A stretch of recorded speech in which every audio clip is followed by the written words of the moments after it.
What's Your Position podcast may contain adult themes, sexual discussions, and strong language. We want everyone to be educated, but we are intended for a mature audience. Listener discretion is advised. On today's episode, we're joined by Dr. Marie Tuin, dating and relationship coach, to talk about mindful dating. All right, and I have a joke for you. I'm ready. Okay. What does a robot do after a one-night stand? I don't know what. He nuts and bolts. And now, with love from Huntington Beach, your host, Ashley Weller. Welcome, fellow humans, to another episode of What's Your Position? A full frontal for your listening pleasure. Today, we have Dr. Marie Tuin joining us. She's a dating and relationship coach. She helps folks from all walks of life create vibrant love within their relationships. Her mindful dating framework, which we're going to break down, has been helpful in hundreds of dating couples, and she's helped individuals take on different areas of growth, freedom, and authentic connections with other peoples. She's also a scholar on the topic of compersion, which is something that we touched upon in season 3 with Dr. Jolie Hamilton. Another word for compersion would be positive empathy. And Marie also has been published over a dozen times in numerous articles discussing compersion and mindful dating. She also loves to celebrate relationship diversity as a foundation of creating an intentional life. You can find Marie at www.loveinsight-dating.com. You can also follow her on Instagram at love_insight_dating. Thank you so much for being here, Dr. Marie. Can I call you Dr. Marie? Is that fine? Aw, that's so sweet. You can call me Marie, but however you want. It's so nice to be here. Dr. Marie. I think it's cute. I'm okay. Right. So I love this topic. When you reached out and said that you had found me through Jolie Hamilton, by the way, shout out to my girl. Love you, Jolie. You had said you found us and you wanted to discuss either compersion or mindful dating. I've done a couple episodes and a couple of Instagram lives with a friend of mine. My husband just reminded me, my friend Alex Nashton, who is a mindfulness coach. And I really love this idea of blending mindfulness and sex, mindfulness and relationships, because mindfulness is something that is beneficial for all individuals, regardless of if you're in a relationship. Well, you're in a relationship with yourself. So you are in a relationship that deserves mindfulness. It's the one you have with you. But you can be mindful in every area and aspect of your life. You can do mindful grocery shopping. You can do mindful yoga. You can do mindful putting on your clothes. And mindfulness is something I think should be intertwined in every area of our life. So when you approached me with mindful dating, I thought, what a beautiful topic to present to my listeners, something that is beneficial to them, whether they're in a relationship, trying to get into a relationship, or just got out of a relationship. So thank you so much for coming on and for talking to us about such a really cool and beautiful topic. Thank you so much for having me. I agree. I think mindfulness should be everywhere. It just adds so much juice, so much presence, so much intention to every part of our lives. And dating is one of those parts that doesn't always get the mindfulness treatment. So. Right. Yeah, when we're dating, we are paying attention to how we look. We're paying attention to, did I make a mistake? Did I fart in front of them like too early in the relationship? And we sometimes lose the intention because we're so focused on not disappointing the other, and we lose ourselves in that. And then we get disappointed when that relationship doesn't end up working out the way we thought. Mindfulness always helps us set expectations as well, which I think is a big part of dating, is those high expectations. Right. So first, I would love to discuss what mindfulness is. So I'm going to just assume that the listener maybe needs a little bit of a refresher on what mindfulness is. So I would like to see what everyone thinks mindfulness is. Oh, wow. Husband Kevin Weller. What is mindfulness, my love? I mean, I guess it would just be aware of your thought process, what's going on within you.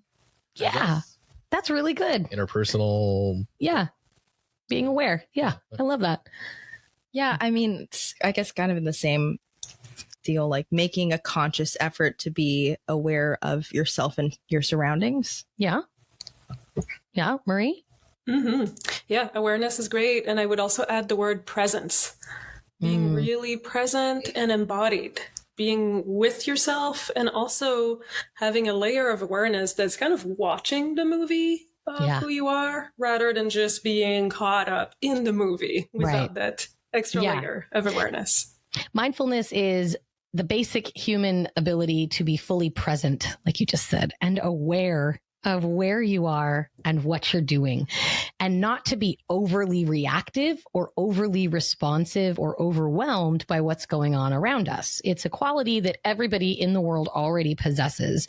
It's not something that is innate in only a certain number of human beings. It's just a practice that you have to engage in order to harness the mindfulness and to remind yourself to use it in everyday situations. Mindfulness is extremely good for your health. So I was looking up statistics for this episode. There's not a lot of statistics, like numbers wise, on mindfulness. There is a lot of data that shows mindfulness can actually help grow the gray matter in our prefrontal cortex and help improve the hippocampus and the amygdala.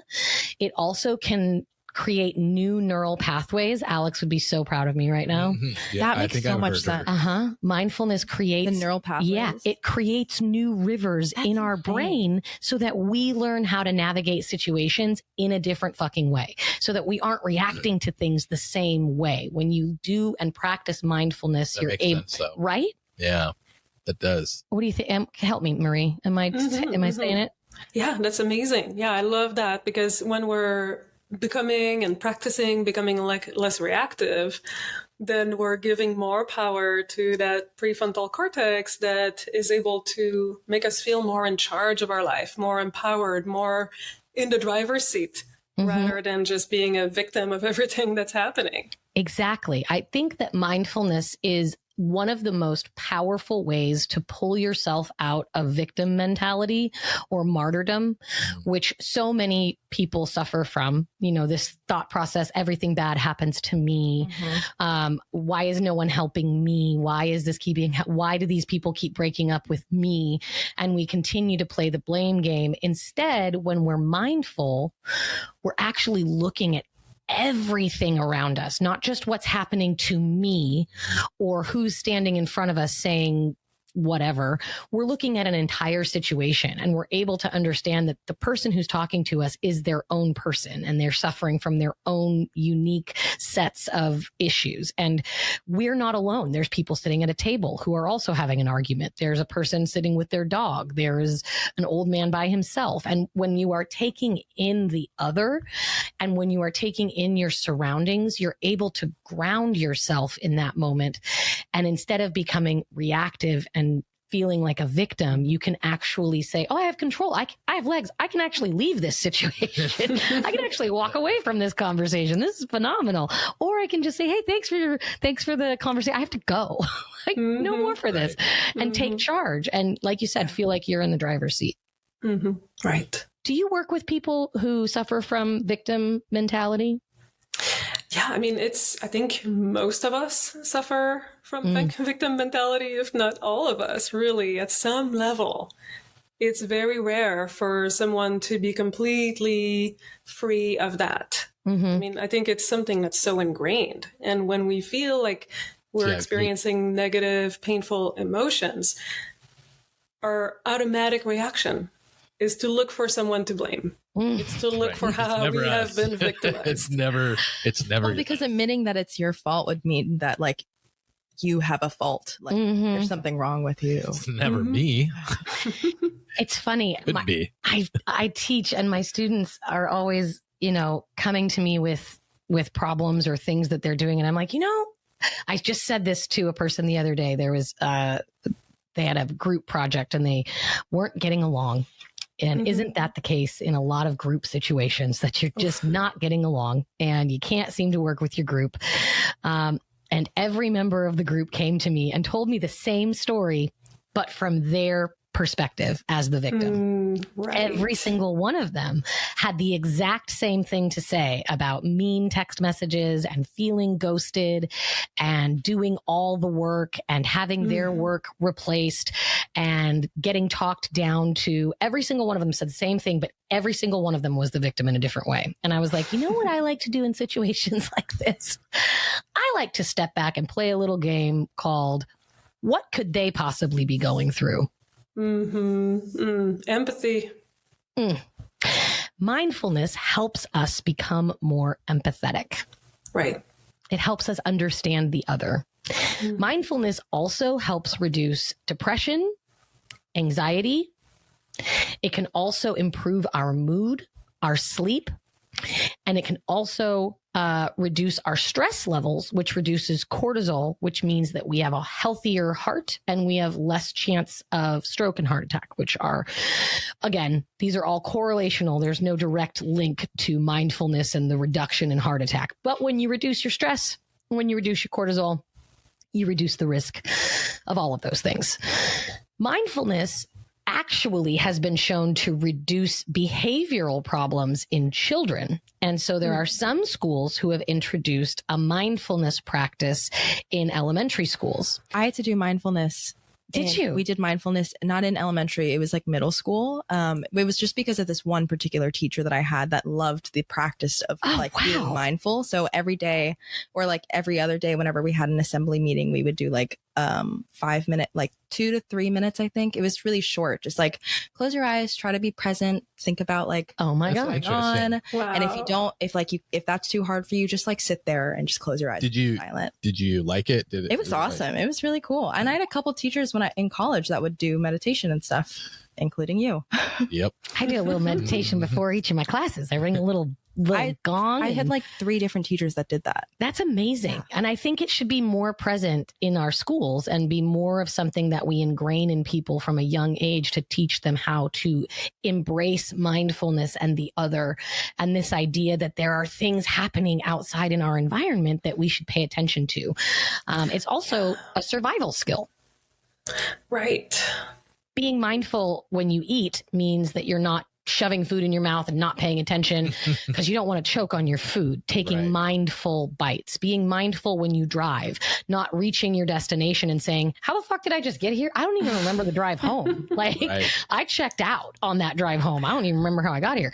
Being mindful when you walk so that you don't trip over a curb and break your fucking knee, Rolando. Our coworker did that. Idiot.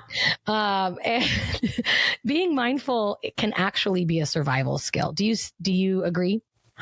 Absolutely. I mean, even in the realm of relationships, if you have the presence to really discern who's in front of you, and is this someone who has your best interest in mind, who has the capacity to have your best interest in mind, you might be able to save yourself from an ugly divorce, from a lot of fighting, from abuse, even violence. Yeah. Yeah. Understanding who that person is. Well, let's get in. Oh, no, I don't have to hold up this card. Just to you. Because normally it's music that plays. Woo. We're going to get into the stat of the day. It's the stat of the day. Ooh. It's the stat of the day. It's the stat of the day. So for the stat of the day, we're going to talk about how difficult dating has become. Okay. Ooh. So Mia can help with that. I think that Mia might get pretty close to this answer. So yeah. Taking into consideration why dating might be more difficult today, including physical risks, getting catfished, getting lied to, getting ghosted. What percentage of Americans, and this is a study that was done by the Pew Research in 2022, and they asked people in relationships, people out of relationships, every gender, every sexual orientation. What percentage of Americans say dating is harder today than 10 years ago?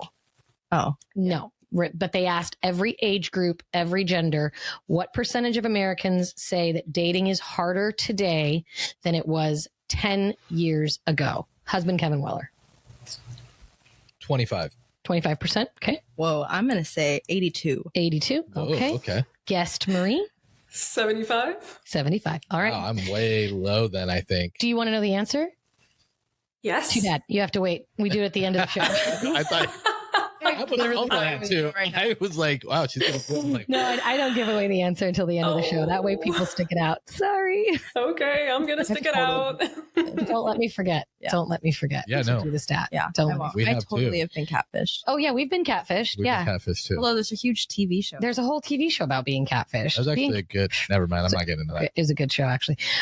So the most often cited reason for people saying that dating is harder today is because of getting scammed. So Yeah. people telling you that they're something that they're not, whether it be their gender, whether it be their height, whether it be their weight, whether it be their entire fucking appearance, their age, anything. So the thought of getting scammed is one of the major components into why dating is harder. Other people cited that they have to use technology now to date, and that makes it harder. It's more impersonal, which makes it harder. It's harder to meet people in a more casual nature, and that societal gender roles and morals have all changed in the last 10 years. And it's so interesting because before I've always assumed now, because so for context, Ashley and I, when we met, eHarmony was literally just becoming a thing. Mm-hmm. And so there's really no like social online dating services really, except for that one. And to me, when that happened, I was like, oh my God, dating must be so easy now. But everything I hear now, like anything on social media now that talks about it's quite the opposite. Yeah. But I mean, I think meeting people might be easier, but I think obviously dating in general is much I don't more think meeting difficult. people is easier. I'm sorry. I don't think meeting people is easier. I don't. I think that online, from every person that we have known that has done online dating, I feel like they have a harder time finding someone to go on a date with. I mean, there's quantity, but the thing is like the Right. quality, Yeah. and also like Yeah. the number of people that I'm matching with or whatever that we're connecting on these apps.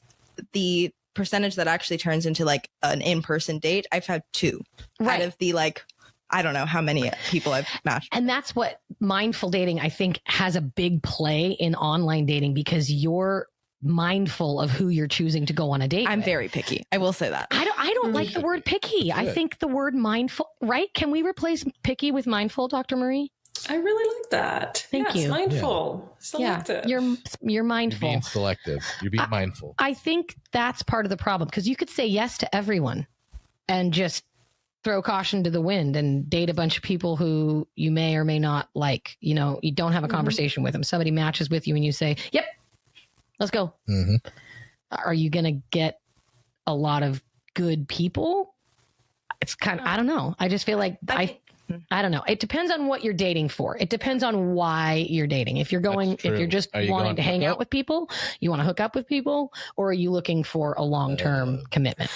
Mhm. Dr. Well, Marie, that's can the you- first step, Yeah. right? That's exactly coming right. to that kind of clarity about why I are was you dating? just going to say, what Good is segue. mindful dating? And I think that that's one of the points of mindful dating, isn't it? Knowing what you want, right?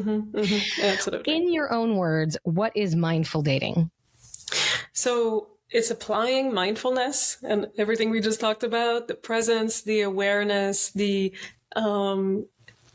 ability to not just be reactive, but really have a response to whatever is coming at us, applying that to the process of dating.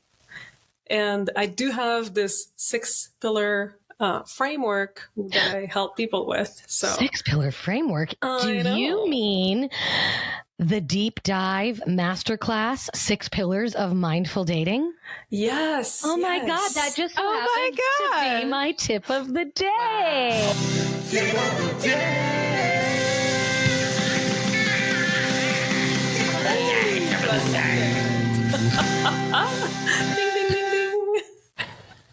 So, for my tip of the day, I wanted to touch upon Dr. Marie and her 6 pillars of mindful dating. So I'm going to name the pillars, and then I'd love for you to discuss with the listener what that means for mindful dating. Deep visioning. So yes, deep visioning is about getting more clarity about what is your why. Why are you looking for what kind of connection? There's no right or wrong answer to that. And I think part of why dating has become more complex and more challenging is that we're, as a society, throwing away a lot of the box that we had created about, okay, there's only one way to do this. It's obvious why people want to get in a relationship, what kind of relationship they're going to create, right, etc. Now, with these assumptions out the window, when we can kind of bend the rules of gender, sexual orientation, and relationship orientation, we have to really ask ourselves, like, well, what is my heart wanting right now? What am I available for? So society determines gender norms, sexual norms, relationships norms, and we live in a very monogamous, heavy, very heteronormative society, which is not, if you are heterosexual and monogamous, hell yeah, get it.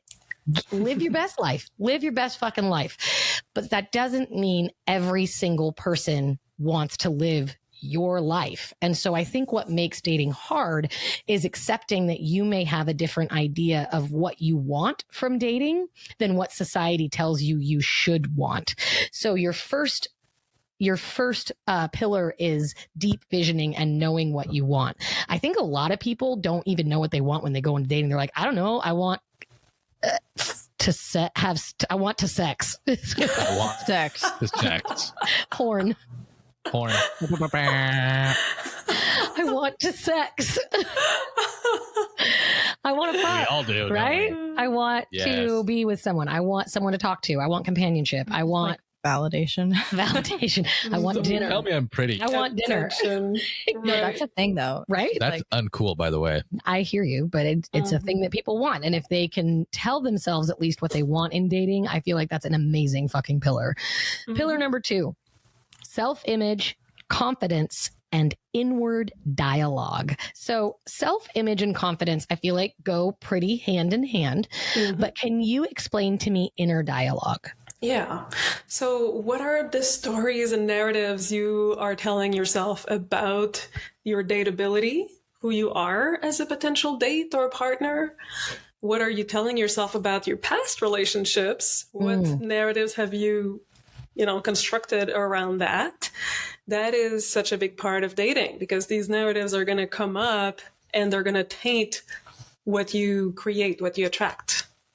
And by having this inward dialogue and understanding and being aware of your inner voice, basically saying, oh, I'm undateable, or every time I'm in a relationship, I'm clingy, and just accepting these things as fact rather than examining them and maybe changing those behaviors, that's so powerful. Our own inner dialogue is so powerful in moving us forward in our dating lives. Right. Like someone might be an empty nester, they're divorced, they're 55, and they might tell themselves like, oh my gosh, I'm so undateable because I'm too old, or my last relationship was a failure. And all of these things might be things that they've heard, in our society, which has a lot of negative narratives about breakups and, seeing divorce as failure. And it's not the only way to see it. You can change the narrative and say like, wow, I have learned so much through my past relationships. I am free. I'm an empty nester. I have availability in my life. I can love fresh. I can create a new story. I am in the best possible place to start something new. Yeah. That's amazing. Changing the negative to a positive. I think that's a lesson for every area of life for sure. Number 3, dating strategy. What is that? So once you've clarified your intentions and you've created more positive, empowering narratives, then what are you going to do? What are the things that feel really aligned for you in terms of going and meeting new people? If you want to use online dating, that's great. Let's use online dating. But I don't recommend to just have that. I would recommend buffing up your dating portfolio with other things like activities that you love, taking classes, workshops, being part of different communities, using different tools, basically. So not pigeonholing yourself into just online dating, but maybe going to your local brewery on trivia night and getting yourself out there, or taking a class at the civic center, or going back to school, or joining a volleyball league, or anything to get you into the social world where you may meet someone organically rather than through an online platform. Right. And, I don't make a hierarchy between the two. Like oftentimes people say like, oh, I don't really want to meet someone online. That's so boring. I would rather meet someone organically. And they make this very romanticized idea of what meeting someone in the world would be. But to me, it's all kind of the same. These are ways to meet new people, and the relationship starts, the magic starts after you've met them. Yeah. I've definitely done that, like romanticized. Oh, I want to meet someone in person. Well, yeah, because then you're like, oh, this is the story of how we met instead of we met on Hinge. It's not even about like, I can't, like, if I meet this person online, then I can't tell my parents how we met. Like, not that kind of a thing. It's like, I don't know. I just feel like it's harder to get a read on someone when you're meeting them on a screen versus when you're seeing them in person. Totally. Yeah. No, I hear you. And I feel like it is more about, I don't know this person. Yes. I don't know. Why would I trust them? I'm honestly scared I'm going to get kidnapped. Like, I'm not even joking. I bet. Like, are you kidding me? With online dating? Like, no shit. I would be too. I have a divergent opinion on that, actually. Oh, tell me. Oh, please. Yeah. Oh, please. I think that because you see someone online at first, you have time to respond. You have time to take a deep breath. You can be more mindful of your responses. Yes, you can be instead more mindful. Of right there. You can on tune into yourself, analyze your feelings, analyze your thoughts, really like look at, what am I reading from this person's profile? What kind of energy are they giving out from their photo, from their body language, from their gaze? I think we can see more through a photo than we give ourselves credit for. What if someone falls into the over analytic aspect? Like, do you see how there's it looks like this may have been photoshopped? Do you see that little smudge in the corner? I bet you that was an ex-girlfriend. Like, when you start to analyze and like, there's a fine line between saying, okay, let me see about this person. Let me be mindful looking through this profile.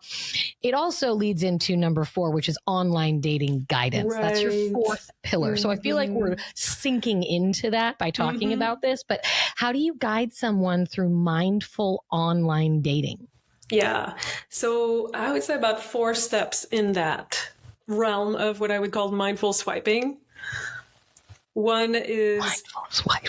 I know it doesn't sound very intuitive, right? Yeah, mindful swiping. Mindful swiping. Yeah. Instead of just like, sometimes my friends will just hand me their phone, like, here, you want to play? And I'm like, yup. I use it as a game sometimes. Let me just bloop, bloop, bloop. And then they'd be like, I don't know why this lumberjack just messaged me. And I'm like, my bad. Because Ashley likes lumberjack. Because I like lumberjack. Yeah, she does. That's hilarious. Beard, check. Bearded. Flannel, check. Yep. Dog, dude. Fish. No fish. No, Dr. Marie. Oh, no fish in the profile. Not allowed. No fish. That is so cliche. Dog? Yeah. Yes. Fish? No. And they're not even for me. I'm married. I'm just swiping for my own preferences on my friend's dating profile. Poor things. Whatever. It's fine. How do you... I'm sorry, I interrupted you. We got on a tangent about lumberjacks. Ew. Oh, I know, right? It's very tempting. It's easy. But yeah, ritualize your use of the apps. What do you mean? Swipe while you're like distracted in your car, at the stop sign, at the grocery store, on the toilet. Like, make room to sit down, take a deep breath, maybe play some nice music, connect with your intentions, and then use the apps a little bit slower than you normally would. And take the time to tune into yourself, stay present, stay with yourself when you're swiping, so that you're I'm not saying overanalyze, because I know some people will tend towards that and never give anyone a chance because they'll find the nitpicky, reason not to. But he's wearing purple. Why is he wearing purple? Does he think that he's a king? Mean? I think that he thinks he's egotistical. I think that we're done with this. Like, come on. I've never even met the guy. This relationship is over. How many women out there have looked at the men's astrological sign and said, nope, I'm not going to do it? So I bet a lot. Mia. I've done that maybe once or twice. I'm not going to get into it. But if he's a Cancer, I can't do it. I'm his sorry. rising is in Libra. There's no way. Like, I'm just so sorry. If he's a male Pisces, I cannot do it. I have trauma. I've got PTSD from male Pisces. No, we're going to go back to pillar number 1. No, pillar number 2, which is your inward dialogue about your past. That's very true. Relationship. I know. After hearing these, I'm like, I really thought I was doing the most, but I'm doing the bare fucking minimum. I'm like, God damn. I looked over at Mia and she was like, yep, that's She's taking notes, by the way. I'm taking a lot of notes. So be ritualistic about swiping. Mm-hmm. Make sure that you're in a good headspace to do so. Exactly. What else about online dating can be mindful?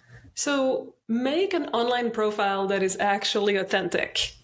So choose an assortment of photos that display a lot of different sides of you, that really feel like you, that feel good to you, not just your good angle or the pictures that you think you look cutest in, but really create a vibe that feels like you, that feels like representative of what you want to attract as well. Like you're creating this magnet to attract your people, the people who are going to resonate with you. So it's not just about putting yourself out there and saying, look how cute I am at this restaurant holding this glass of wine. It's, I want someone who will drink wine with me. Here I am at a winery. Or it's not just look how cute I am on a beach in my bikini. It's, I want someone to enjoy the outdoors with me. Here I am learning how to surf. Like making sure that people know you're attracting who's going to come to your profile. So if you're attracting a bunch of douchebags, maybe revisit what you put on your profile. Yeah. I actually have a question about that. Like, do you Dr. Marie, we have a question from the audience. Can we ask you a question, please?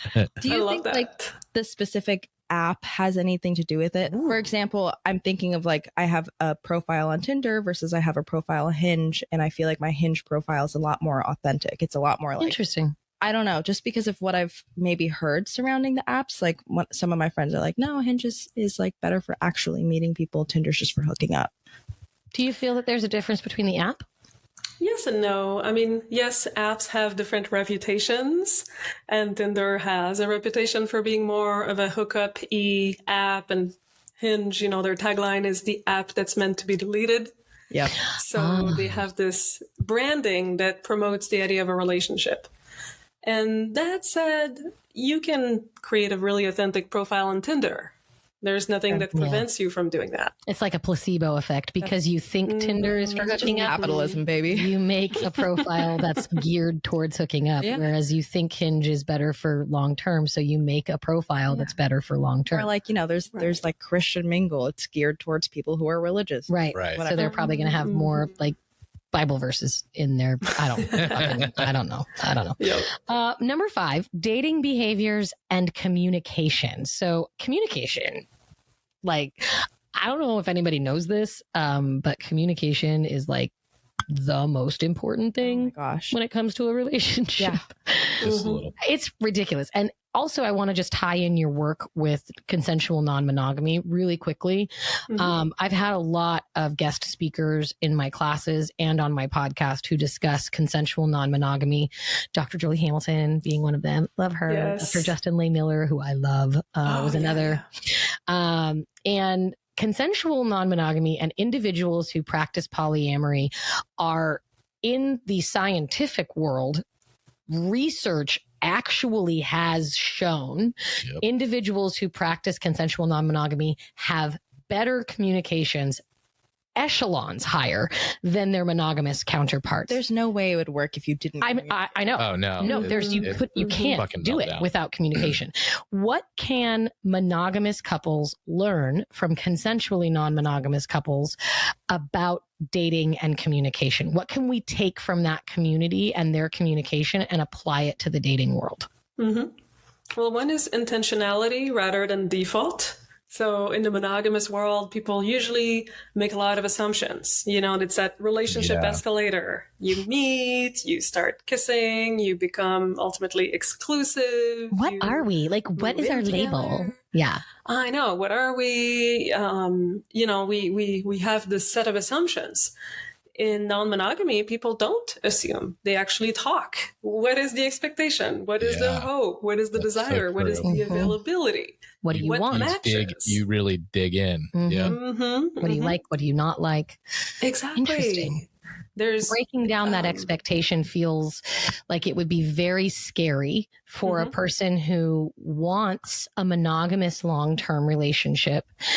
It feels like something that would feel foreign to them, to remove that escalator of assumptions, to remove the idea of we get on this escalator and it means in 6 months we're engaged and in a year we're married and in 2 years we have kids. Like this idea that I have to have kids before I'm 30, this idea that if I don't have a husband and children, a lot of pressure. Right. Like, there's nothing wrong with these desires and these expectations, but they have to be voiced now. They can't just be assumed. So it really pushes people to have those conversations and really ask, okay, what are you looking for? What are you on this app for? What is your idea of a good relationship? Or what is your timeline, etc. Yeah. So people have to communicate upfront.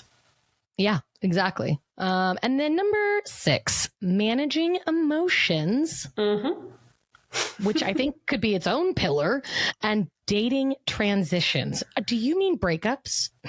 Breakups or escalating a relationship. Like when you start dating someone and you just both feel like, oh, wow, yeah, we want to take that to the next level. What does that look like? How do you transition to a more committed, more involved, more engaged relationship? How do you create having a more these mindful conversation surrounding that transition? Okay. And then managing emotions. So is that basically like the idea that you lower your expectations or you voice what you want, what you need so that your expectations are met without making assumptions that people just know your expectations? Well, it's more about that personal work that you have to do when you're dating and faced with some challenging emotions, or even excited emotions. Like you're going to go through the roller coasters of sometimes feeling super excited because you met the person that you are imagining is going to be your life partner and you're going to have babies with, and you're already imagining yourself, marrying them after the first or second date. Or you get rejected and then you're devastated and you're starting to tell yourself, oh my God, I suck. I am so undateable. I am the worst possible date. I knew this always happens to me. And you start going down that rabbit hole. So how do you manage those ups and downs while staying with yourself? Yeah. I think another thing that I had been looking at when it came to mindful dating was being a good listener. There was some suggestions on first dates and to listen more than you speak. Because a lot of times on first dates, we get so uncomfortable. We don't know what to do. And some people are just talkers when they get, I'm guilty. Whenever I'm uncomfortable in a situation, I'm like, I was just going to tell a story about all the things that I have ever done in my whole entire life. Hello. And then also to remember to set boundaries. And I think that comes, I think that's really important when it comes to dating, is knowing what your boundaries are ahead of time, and making sure that you have boundaries, even for things that you don't know if they're going to happen. So don't assume that by going on a first date, you're not going to have sex or you're not going to hook up. Don't assume that you are, but have boundaries in place if that were to happen. How far do you want to go on a first date? Do you want to just see how you feel about the person? Do you want to get a vibe? Make sure you bring protection with you in case something does take place and you want to hook up with this person. Setting boundaries around paying, right? Like, I don't want someone paying for me. I'm going Dutch. I'm going to lay that out there in advance, or I invited you to this restaurant, so I would like to pay. If you want, I'm very much want to pay for this meal because I invited you here. Or setting boundaries about the types of topics you will talk about. I don't want to talk about politics on a first date. I don't want to talk about religion on a first date. I just want to get to know this person. Any other tips for setting boundaries? Well, I mean, I think it's more about staying present than necessarily trying to anticipate every possible situation that can happen. I mean, it's good to anticipate the big ones, like you said, money, sex, these kinds of things, and do some pre-thinking. Absolutely. But also the boundary with yourself that you're going to stay present to yourself throughout these dating activities. That if you start feeling uncomfortable, you're going to try to check in with yourself. Maybe you need to go to the bathroom for a second and check in and be like, how am I feeling right now? Yeah. How do I feel about this person? Yeah. What is coming up for me? An internal checklist of how are they making me feel? How am I feeling myself? How is taking the surroundings? Do I like this restaurant? Do I feel comfortable? Am I having a good time? Am I bored? Right? Or am I in performance mode? Like if they're talking and all you're thinking about is, oh my gosh, like how do I look? Or what am I going to say next? It's easy to get ahead of yourself into that obsession with what do they think of me, rather than actually being present and curious and open to seeing what wants to be born here in this connection. That's amazing. We're going to take a quick break. And when we come back, we are going to talk about mindful breakups, or how mindfulness can help us when we've been rejected. We're also going to give you the stat of the day when we come back. So make sure you join us. You sexy thing, you. I believe in miracles. Since you came along, you sexy thing.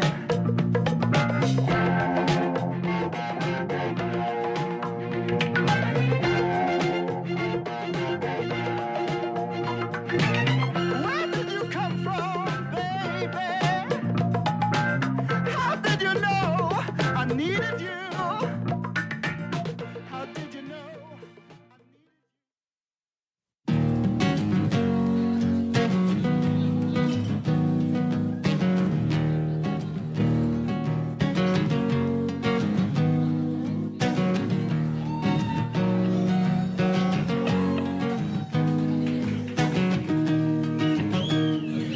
Quoi je joue? Je joue de la guitare.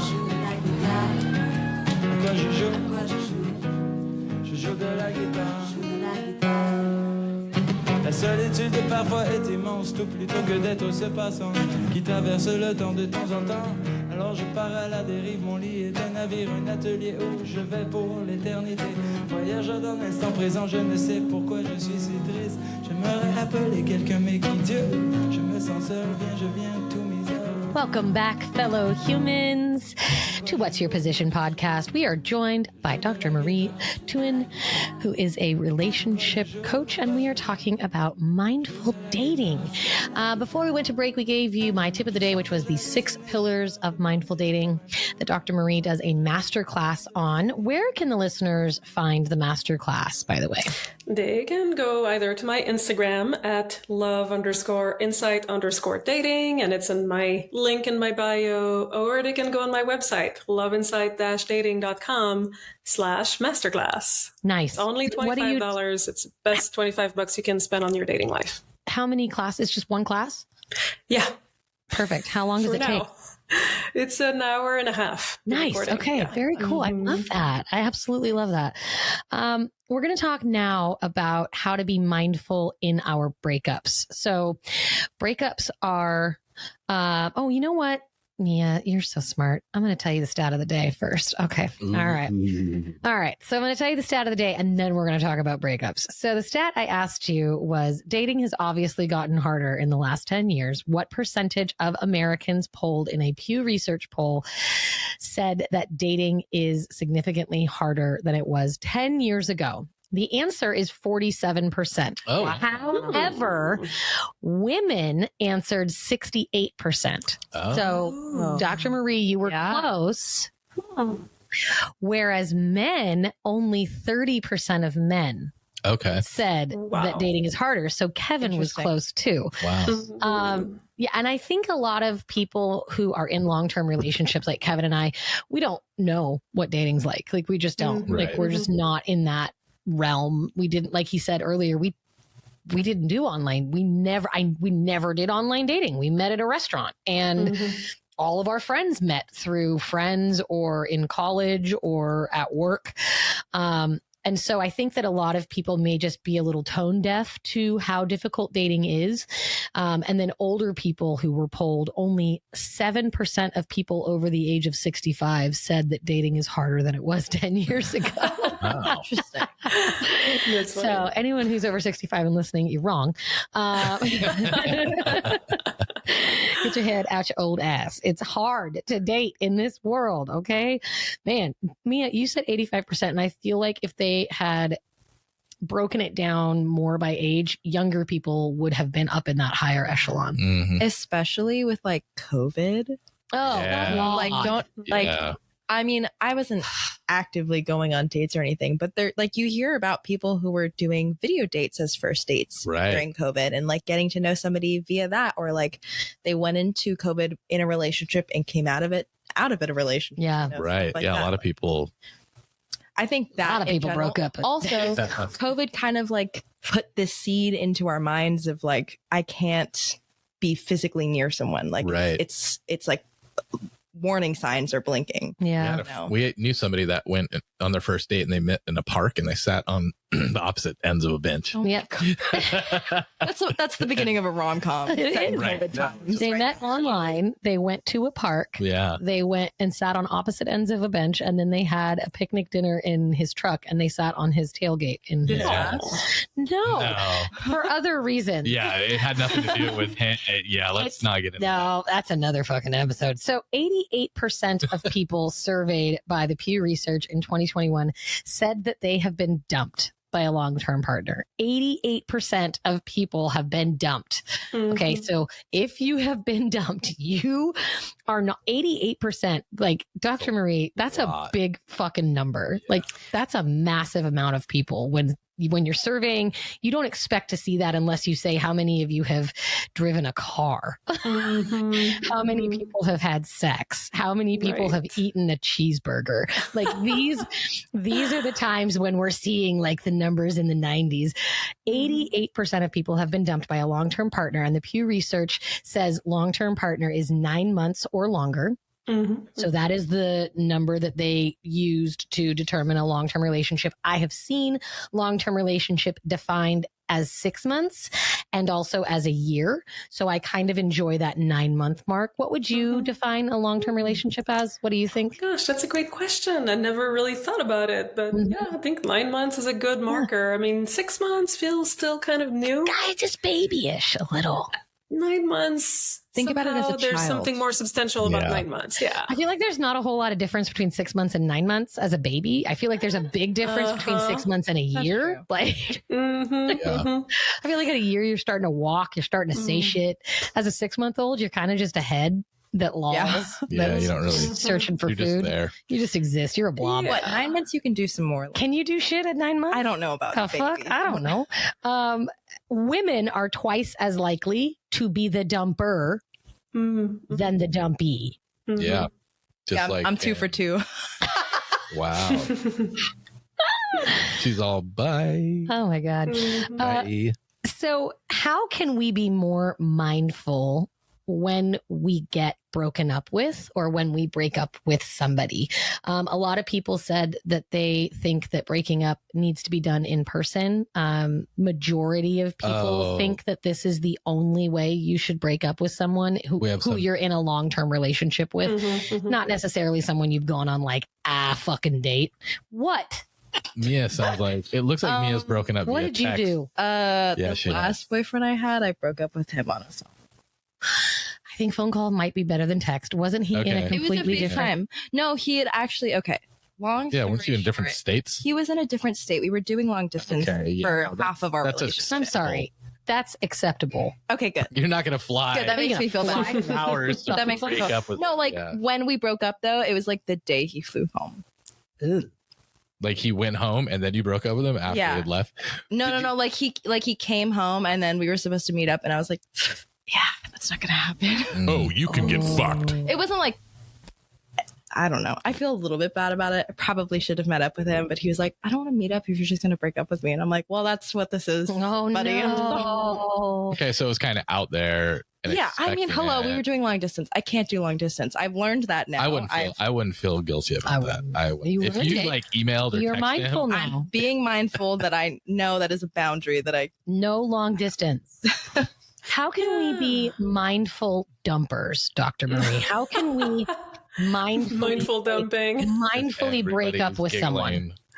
Listening to this. So yeah, and I think a lot of these things you can't really have a rule in advance. You know, it's a game time decision. It's about really feeling into the energy, into the dynamic that you've created with this person and what is leading you to break up. But I think it's important to be able to deliver a no, a rejection that is connected. Oftentimes when we know we're about to reject someone, whether it's after a couple dates or after, 9 months or a year, we brace ourselves because we're ready for heartbreak. We're ready for guilt. We're getting ready for all of this flood of difficult emotions. I mean, it's not easy to break up with someone, even though, of course, it's probably harder to be dumped than to be the dumper. I don't know, man. It depends. It's not, it's not easy either way. So when we brace ourselves for those hard emotions, we shut down. Yeah. We become icy cold, or we become a mess, or, it's hard to stay regulated. It's hard to stay, present in our body with ourselves, and also to be able to deliver the news in a way that's connected, that's respectful, that is. I was just going to say a way that's respectful and kind. Yes. I think that those are two very important things when we're talking about breaking up with someone. I mean, it's all dependent. Like you said, this has so many variables. If the person was abusive or was a gaslighter, like being respectful of human beings in general, I think is important, regardless of, I always follow the motto, treat other people the way you want to be treated. And yes, I've had people gaslight me. Doesn't mean I fucking gaslight them in return, right? That's just not how I treat other human beings. So being respectful is one thing. I think being kind to a point, maybe not to a fault, right? Kind where you are using kind language, not bye motherfucker, but like, hey, just don't see this going any further. I wish you the best in your endeavors. Bye. However you need to say it where you feel safe, especially if it's a situation where the person might be volatile or they can't regulate their emotions. I feel like that's a situation that may warrant a phone call. I was going to say that. Rather than an in-person breakup, right? Because if you are fearful of how that person's going to react, it may be better to do it via phone or via email. Or like at least with a group of friends or something. Or somewhere where you are in public so that you know that you aren't going to get... I don't know about a public breakup. I don't either. But like, what's your thoughts, Dr. Marie? If you want to break up with someone who is like volatile or like, is going to have a negative or I don't even want to say it, like, even if it's not necessarily abusive, but maybe someone who might grovel or who might, fall apart, or someone who might try to use emotional tactics to get you back, someone who might throw themselves at you to get you back, someone who might, use any sort of emotional or physical tactic to get you back? Would you say phone? Would you say public space? What do you think is the best place for a breakup? Again, I hesitate to do a rule here because every situation is different. Typically, I think a phone call is better because there's privacy still. Yeah. You're able to still have a boundary of distance. Assuming you're not living with the person. Oh, God. Right. Because that's different. I mean, if you live with the person, that's, a whole other level. And if you're really genuinely afraid for your safety, maybe then you need to have a friend there. Maybe you need to make sure that you have an exit strategy if the person, starts hitting you. Like, there's all kinds of situations. Hopefully not a lot of our listeners are in those kinds of situations. I was more thinking of emotional manipulation. I know that, if somebody doesn't want to be broken up with, there's a lot of really severe one. Like, I'm going to kill myself if you break up. I'm going to kill myself if you break up with me. Like, that's one that I have heard friends say, like, if I can't live without you. Like, that's in that situation. Like, if you are on the phone with that person, that is a really difficult thing to hear over the phone. It's a very difficult thing to hear in person. If you're in public, you could be like, cool, let me call the, police. 911. Let me get you some help. We're here. Yay. Maybe break up with them at a hospital. And then that way. Wow. You're already there. You've got the exit strategy in place. Yeah. Here we are. What are you doing at the emergency room? What are we doing at the ER? Well, I have something to tell you. You're not going to like it. Girl, this is a psych ward. Yeah, don't worry about it. Oh my gosh. That got dark fast. Anyway, moving on. What do you think about when individuals who are the dumpy need to be more mindful? I feel like the first thing I want to talk about is not making it about yourself, not taking it personally. But how? How do you do that? It's not you, it's me. As soon as I'm serious. You can't. It's not about you. Am I right? It's not about you. Well, it's about the relationship, Right. You can't just turn the finger back and say, it's only about you. It's not about me, because of course the relationship has two people. Well, sometimes it has more. Or more, at least two people. In this scenario, let's say there's two people.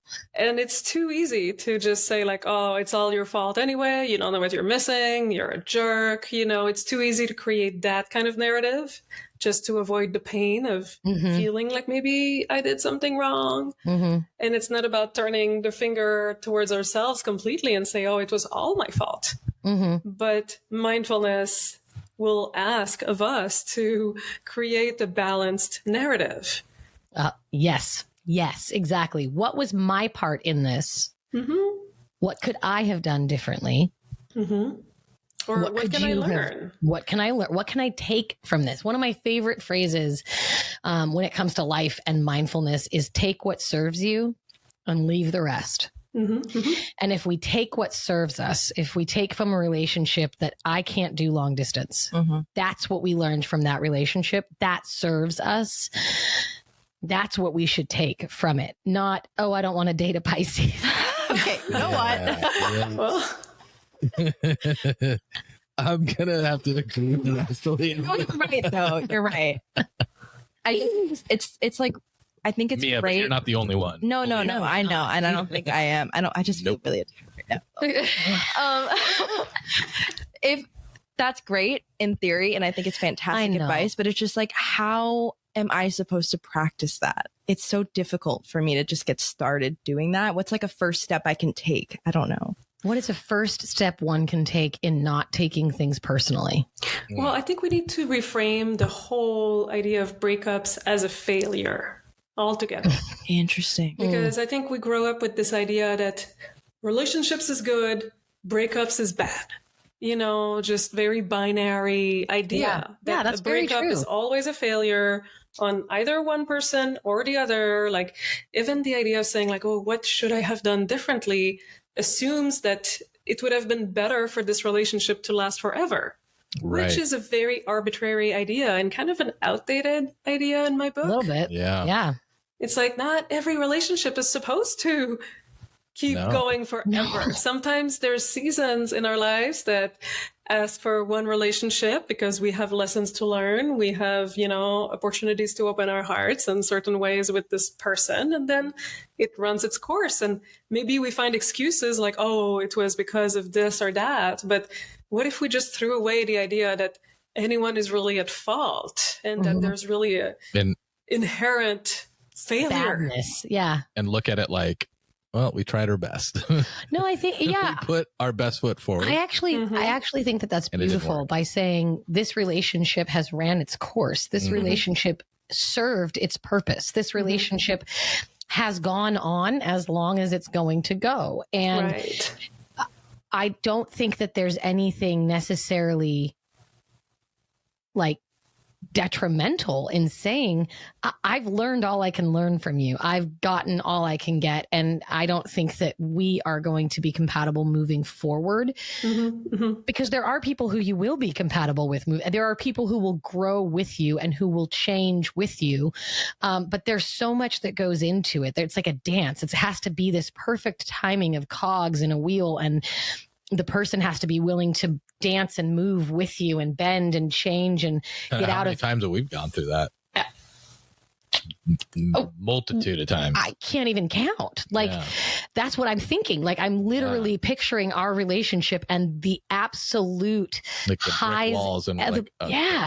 We got to do something. The highs and the lows and the moments where you think this is it. This is the breaking point. And then it's not. And it's like, in your heart, this isn't it. Like, this isn't the end. I have the ability to compromise or change. I can change. I can shift. I can,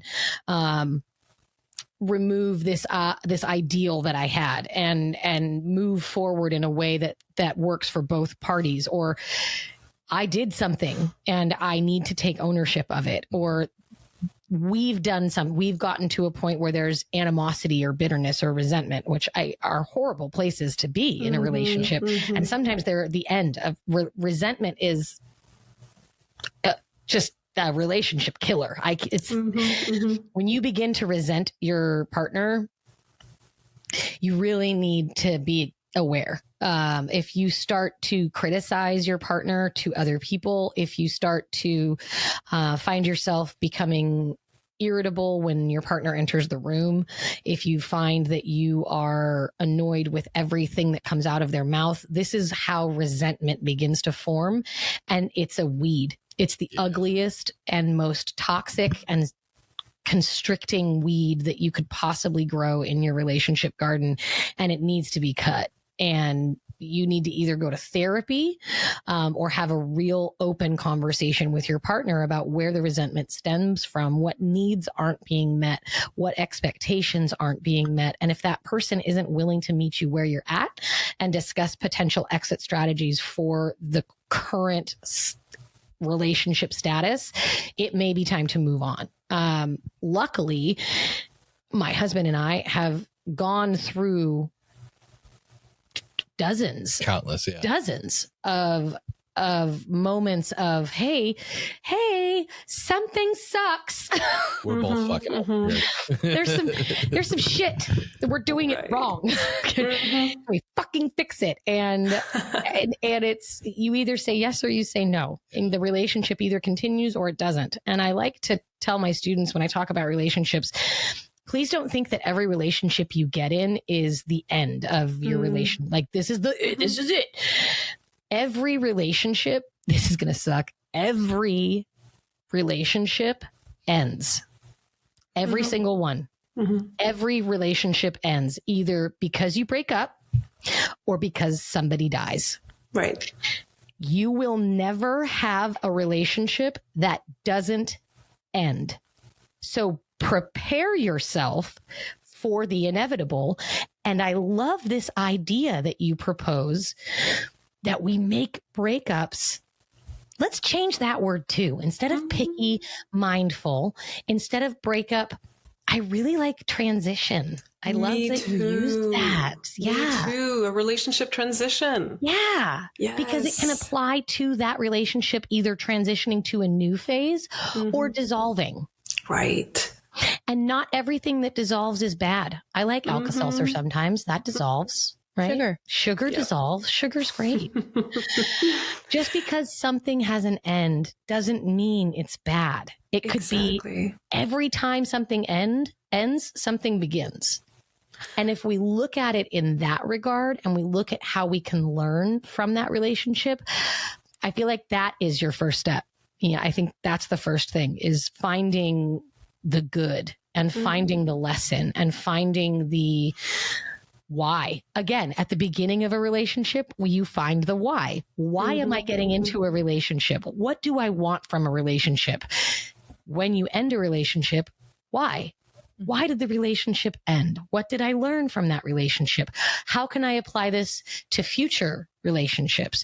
Do you agree, or do you think that we shouldn't apply past relationships to future relationships? What do you think? Well, I think we should not necessarily predict what's going to happen in the future based on the past, but we should take the lessons from every relationship we're in and really equip ourselves about, like, what skills do I want to learn? What qualities do I want to embody more of? Like, oh, maybe I didn't have the fortitude to put my ego aside in this relationship, and I created a lot of fighting that didn't need to be there. Let me now try to embody more humility in this next relationship. Stuff like that. Being mindful also means that you're willing to admit you have faults. I think that that's hard for a lot of people in our society. Which is surprising because everybody. And there's no perfect person. There's not a single person on this planet. A multitude of faults. No. Yeah, I mean, we're coming full circle to this idea of like a victim mentality. We were talking about in the beginning. And you know what drives me crazy? Instagram psychology. Oh, God. It's all about other people are toxic. Other people are narcissistic. What do you do when you're dealing with a narcissist? You never hear, what do you do when you have narcissistic tendencies? Right. What happens when you're the narcissist in the relationship? What happens when you notice lack of kindness in yourself? Can you notice your lack of kindness? If you started really putting that mirror towards you, you would get a lot further than just constantly pointing the finger. Yeah. Yeah, I agree. I think that it's also important to mention in breakups, if your sadness, either as the dumper or the dumpy, there's some random statistic that says it takes 11 weeks to get over a breakup. I love this. I love this arbitrary fucking how they did that research. I don't fucking know. I don't know how they measured it. What are your measurements? Can I have your references, please? I'd like to know where you got this number from. 11 weeks. Obviously, everyone is different and every breakup is different, especially, if it's, if I was with somebody I've been with my husband for 18 years. I don't even want to say what I'm about to say, so I'm not going to say it. If someone has been with someone for 20 years and they get broken up with and they don't see it coming, that would probably take a lot longer than 11 weeks to get over. Blindsided. Yeah. God. However, sometimes they do see it coming and they start grieving the relationship way before the separation actually happens. And by the time it happens, they're kind of ready to move on. So they just, they're like, I'm glad to see this go. Yeah, that's, I don't even know what's worse, apathy or complete and total immersion in emotion. But for the end of a relationship, I think the point that we want to make is that a period at the end of a sentence is not the end of the conversation. It's just the end of that sentence. And that relationship can just be a beautiful chapter in a book. That relationship can be a beautiful book in a series. It can be a beautiful series in a library. So you can fill so many books with sentences, paragraphs, chapters, and entire books of a beautiful relationship. It doesn't mean you have to throw everything out the window just because it ended. I think that's a really beautiful takeaway. Thank you. Right. Yeah. What if we framed the end of a relationship as a transformative event rather than a traumatic event? Beautiful. Oh, That's so lovely. Can we talk a little bit about being mindful in a relationship and how we can take some mindfulness practices into long-term relationships, how we can be present with our partners? I love that. Yes. Yay. I mean, mindful dating doesn't have to end once you're in a committed relationship, because you want to be present with a partner that you're still getting to know. Mm-hmm. And I'm sure you know that after being together for 18 years, you need to keep getting to know each other every single day, because I just learned something about Kevin the other day. What the fuck was it? I don't know what it was. Or maybe he learned something about me and we were both like, well, that's a gem. That's a fucking rarity. All right, we'll take that. We'll pocket that one. That's cool. Right. Yeah, being focused on your partner, being kind to your partner, being present in the presence of your partner, making sure that you set aside time for them in the day. Right. How do you feel about love languages? Ooh, that's a loaded question. I think they're helpful in really realizing, like, how am I wired? What am I wired to receive love in what form? And I don't think we take it far enough, though. I think oftentimes we stop there and we require from our partners that they love us the way we want to be loved, rather than learning many different languages. And I'll give you a personal example. Like, please. My husband. I love a personal example. My husband has the opposite love languages than me. You know, I'm words of affirmation. Oh, fancy. I'm word of affirmation and touch, and he's acts of service and quality time. So at the beginning, I was always asking him, like, please give me romantic words. You know, I need more of that. And it always felt a little forced, and it helped, but I just knew I was trying to, like, twist his arm to give me something in a form that was not natural to him. Almost like asking me to speak French to you during this interview. I could. It would be awful, but I could. Right. I'm not going to ask you to. Don't worry. I'm going to speak your language. Right. And this is how I frame it when I talk to my students. I'm like, look, you don't have to be fluent in the language, but you would never date someone when neither of you spoke each other's language. You need some common phrases that you're able to use comfortably. So you don't have to be fluent in quality time to show up and be present in quality time. You don't have to be fluent in acts of service, which is my fattest of love language. I'm like, literally, I don't even have a secondary love language. Mine's really just acts of service. It's bad. Like, I just really like when things are done. And I do things like I love like cooking is my love language. I say it all. I love to cook for people. But when someone's like, oh, I've done this thing. My husband, the other day, I came home and he's like, I unpacked from camping and I did your laundry and I folded it and I'm going to put away everything in the kitchen. So please don't be worried about it. And I almost cried. Like, I almost died on my couch because I had a very long day and did not want to fucking deal with it. And he had done it all. And you felt so loved. I did. I felt literally seen and loved in that moment. And it's not that he did it and it was exciting for him. He doesn't want to do laundry. Who the fuck wants to do laundry? Nobody wants to do laundry. But I know that he did it for me. Yes. And maybe not in a way that was passionate, but it was a way that was, I'm going to do this for her because she's had a long day and we just came home from vacation and she's been working and then she went and taught and this is going to make the rest of her day much better. Right. That's exactly why I did it. Right. Yeah. And yeah. You don't have to. Otherwise, I would just let that shit lay all over the place. If it was me, I'm like, whatever. I don't really care. And I would have internal panic attacks for the entire week. She would come home and I was like, you know what? I'm going to do something nice. Wait, Mia, what's your love language? I don't know. I mean, I guess it kind of depends on like the stage of the relationship I'm in, because I don't know. Maybe that's like weird to say, but I guess I like acts of service. I like it when people do things for me. I like quality time. Physical touch is nice. So you like all of them? I like all of them. So you're bilingual? I'm trilingual. I mean, but again, it's like I would rather not do physical touch up front. You know what I mean? Yeah. I want to get to know that person. And once I feel like an emotional connection, then I'm more ready for like that language. That makes sense. Then we can start speaking that language. Yeah. I don't know. Do you say your husband was physical touch, Dr. Marie? No, I was physical touch. Oh, okay.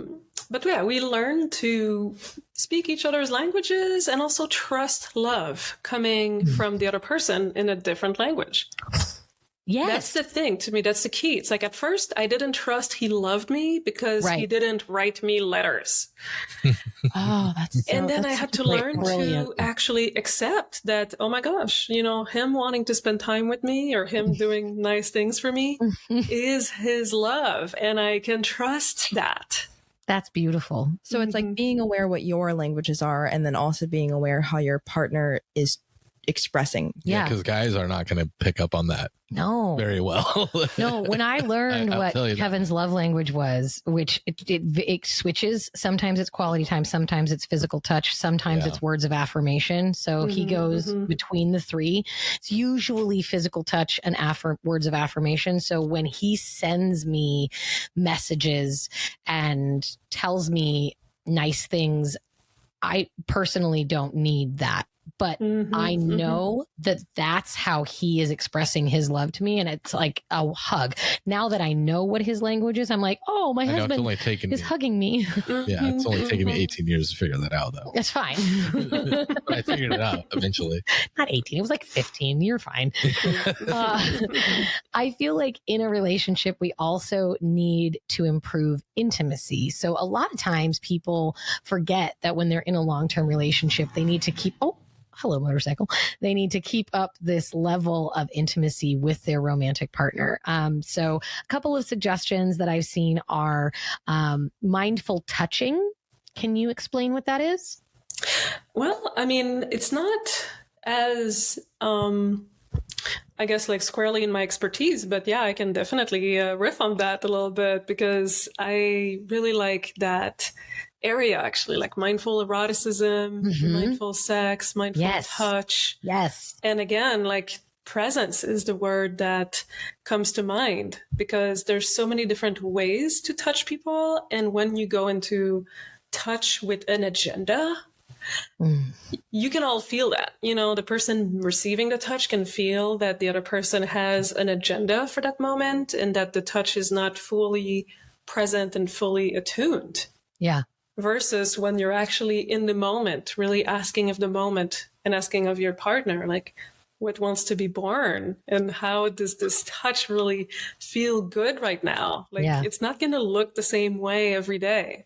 Kind of reminds me of BDSM. I was just going to say that. Yeah. Really? Yes, that's what I was thinking. I was like, BDSM is such a great, it can be such a great example of mindful touching. Intimacy and touching. Yeah. That's kind of like, especially for, I don't know, particular areas of BDSM. Yeah. There's whole things where like you use one, like a feather or something and mindfully touch like different areas to see how it's affecting your partner and what particular areas they like. You're in tune in the moment and you're seeing how they're reacting. Yeah. Stuff like and that. The giver isn't doing it so that they get touched. Right. It's like this like, I'm going to touch you and make you feel good. And I want to know how you feel. And I want to know, does this feel good? You want it harder? Do you want it lighter? Even if it's a massage or just holding hands or scratching someone's. Kevin always, he'll rub my back and is this okay? And I'm like, yeah. Even 18 years of marriage, the man still asks for my consent. Is this okay? Oh, yeah. Nice. Yeah. Scratch my back. Scratch it. I'm a golden retriever, so it's fine.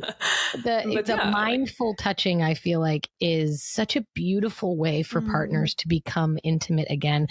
What about eye gazing? I kind of find that to be a little awkward. Have you heard of this technique?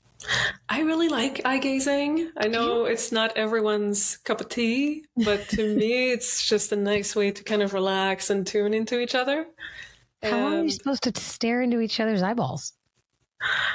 Well, there's no rule, but you can start with 30 seconds and see what comes up and why is it so uncomfortable? Why? What's coming up for you? I'm already. There's a Netflix show that just came out recently, Beef, with Stephen Young, who I'm obsessed with, and there's a scene in it. Have you seen it? Yeah, there's a scene in it. I can't. Unofficial sponsor, Beef on Netflix. Unofficial sponsor. I cannot remember the actress's name for the life of me right now, but her and her husband in the show are like working on eye gazing because their therapist told them to. Oh my God. Like, they set a timer for like 30 seconds or something, and they're like, we're just going to sit here and look at each other and like talk about whatever feelings come up. Wow. It was like done in a way, that's off the topic, but a good example. Good example. Yeah. Very good example in media. Thank you very much. I feel like there's a lot of other ways we can be intimate with our partners, and setting aside time, I think, is one of the most important things we can do for our partner. Making sure that you're present in the moment, and especially if your partner is saying, hey, I had a really hard day, or I need, like, expressing what they need. I need you to listen right now. Is that, can I borrow you to lend an ear for a moment? I need some feedback. Being present, putting your phone down, making sure that you are paying attention to what they're saying, and really being their person so that they feel heard. Again, coming back to listening more than you speak, and hearing what your partner says and taking that and really applying it to the relationship. Right. Just in like dating, getting out of performance mode or automatic mode and actually being present with this other person and what wants to be born in this connection. I love that. What wants to be born? I sound very new agey. I love it. It's very woo-woo, but I really, really love it. Any more tips for individuals in a relationship, how to be mindful and take care of that relationship? So on the topic of mindful touch, I really recommend the work of Betty Martin, The Wheel of Consent. Oh, I love that. And that is about practicing really being explicit about who is the touch for and who's doing the touch and what does person A want, what does person B want. And it can help clarify people's desires and get out of those automatic patterns. And I think that's a really brilliant tool to keep things fresh. Awesome. Yeah. Betty Martin.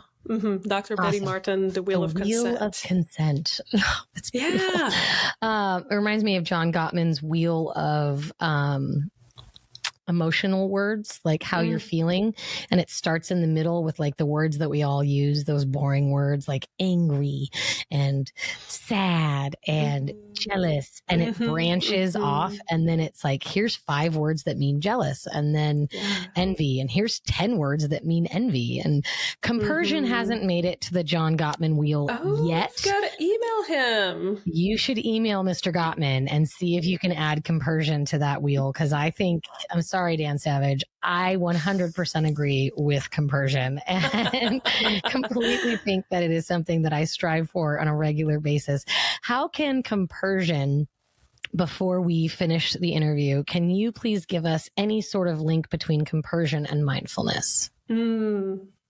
Well, compersion is about really having your partner's best interest at heart, even when it's not necessarily convenient or pleasurable for you. So it's really about attunement and being supportive of your partner and loving even when there's a lot of shit in the way. So, I mean, I think mindfulness is also about this kind of presence, awareness, but also finding kindness, even when there's a lot of shit in the way. Exactly. So it's about, again, like kind of giving a little bit more power to our prefrontal cortex and our decision that, okay, I'm going to love this person. I'm going to love them in their complexity, in their freedom, in the ways that they want to fulfill their heart's desires. So it takes, I think, a lot of intentionality, a lot of being able to stay present and manage your own emotions, because some of them might not always be easy. And also reminding yourself, like, it's okay. Like, not everyone wants to be in a non-monogamous relationship, and you don't have to. if that just feels wrong for you, you don't have to do it. So just want to put that disclaimer out there, because some people hear compersion and they're like, well, what if I don't want to be non-monogamous? It's like, you can still be happy for your partner in monogamy. You can be happy that your partner, if your partner wants to go on vacation and you don't. My sister and her husband are literally the definition of compersion. Mm-hmm. One of them sleeps in the bedroom and one of them sleeps on the floor because his back hurts, and they don't get mad at one another. My brother-in-law is going to Egypt by himself because my sister doesn't want to go, and my brother-in-law does. And my sister's like, have a great fucking time. I have zero jealousy. I have zero anger. I'm so excited for you that you get to go on this journey. My sister's an artist. She's going to go work at a fair for a month, and my brother-in-law has to watch their dogs. And he's like, I'm really proud of you. Way to get your passion and go for it. And you don't have to just be in a non-monogamous relationship to experience compersion for your partner. And I think that when this word starts to catch on and when this word starts to gain momentum, a lot of people are going to associate it with the non-monogamous community, but I really feel like we should be applying it to all relationships. You can experience joy for other people without needing to be in the joy with them. You can watch a child eat an ice cream cone and be happy for them without needing to go up and be like, can I have a bite of that? Dr. Marie, thank you so much for being here with us. I appreciate your time, your insight. I appreciate all your beautiful little snippets, your mindful swiping and making things more about positives rather than negatives. I really think that it's super beneficial for all of our listeners. Tell us one more time where people can find you, promote all of the things. Absolutely. So follow me on Instagram. It's love_insight_dating. Get on my mailing list. I have the coaching website, which is loveinsight-dating.com. I have my compersion website, which is whatiscompersion.com. And if you're interested in, what's that? That's a great website. Whatiscompersion.com. Oh, no, it's easy. Just Google what is compersion and you'll find me. Fantastic. And yeah, if you are interested in coaching, I do one-on-one coaching with folks of all backgrounds, whether or not you're dating or in a relationship, monogamous or not monogamous. I want to support you, and I offer a 30-minute free introductory session, which you can find on each one of my websites. That's fantastic. Thank you. Yeah, I love meeting people. I know. I love meeting people too. It's one of my favorite things. Thank you so much for the listeners. We appreciate you so much. Please make sure you check us out at What's Your Position Podcast on Instagram, What's Your Position Podcast on TikTok. You can email us at what'syourpositionpodcast@gmail.com. I'm emailing with a listener right now who just binged season 2. Cheers to you, my friend. Thank you. Right? I'm going to actually tell you I'm going to say his name on the air.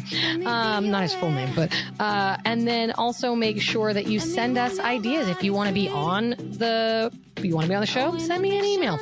You want to suggest something for the show, send me an email. Literally love getting emails from all of our listeners. Absolutely can't get enough of it. Would love to hear from you about this episode. Tell us what you think. Call us at 513-69696. Yes, that is a real number. Leave us a voicemail and we will get back to you as soon as we can. Thank you again, Dr. Marie, for your time today. We really appreciate you. Everyone out there in the What's Your Position world, stay safe, stay kind, and stay sexy. How deep is your love?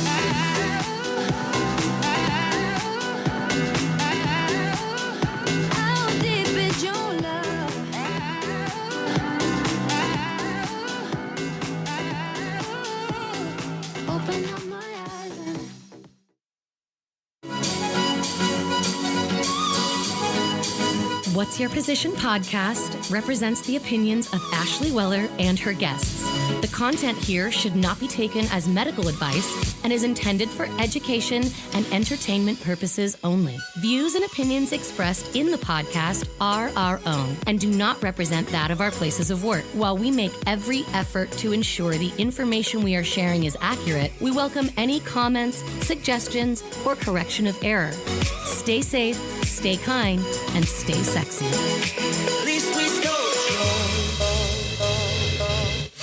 Darling, darling, you know that we are sold out. This is fading, but the band plays on now. We're crying, crying, so let the velvet roll down, down. No heroes, villains, one to blame. While wilted roses fill the stage, and the thrill is gone. Our debut was a masterpiece. Our lines we read so perfectly, but the show, it can't go on. We used to have it all, but now's our curtain call. So hold for the applause. Oh, oh, oh, oh. And wave out to the crowd and take our final bow. Oh, it's our time to go, but at least we stole the show.